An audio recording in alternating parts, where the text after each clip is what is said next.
Les compétences psychosociales, ou CPS, sont des savoir-être, savoir et savoir-faire essentiels qui nous permettent de faire face aux défis du quotidien.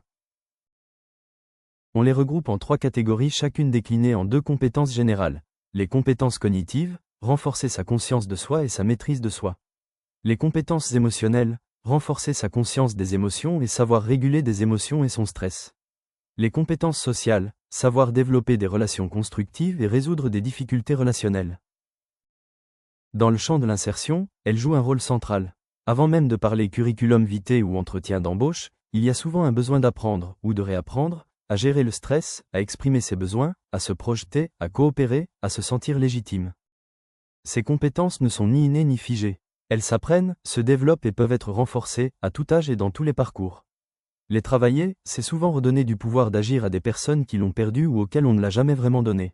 Dans vos pratiques, cela peut passer par des ateliers, des temps d'échange, du jeu, du théâtre, du sport ou simplement par une posture d'accompagnement qui valorise l'expression, l'autonomie, la prise de recul. Intégrer les CPS, c'est mettre l'humain au centre, au-delà des compétences techniques ou du statut.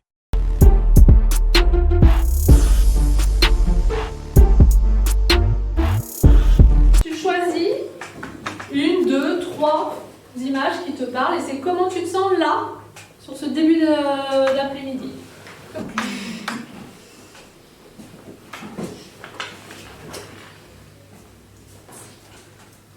Je retiens. Ouais, tu tiens à peu près.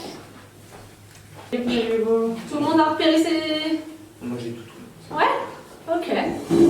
Ça me redonne confiance en moi, que celle que j'avais perdue auparavant, par des histoires personnelles, ouais. Et puis ça m'aide à trouver des adjectifs qualificatifs et aussi les compétences dans lesquelles je voudrais faire un métier en particulier. Et à un moment donné, une fois qu'on aura découvert, il va bien falloir faire un choix. Peut-être qu'il y aura plusieurs métiers qui vous intéresseront. Il faudra choisir au moins un premier métier. Et aller vérifier que ça vous plaît à travers des stages, des enquêtes métiers, c'est vérifier. Et après, dans l'idée de passer à l'action, ce sera potentiellement soit trouver du travail si c'est accessible sans formation, trouver une formation, voir les différentes étapes. Ok ?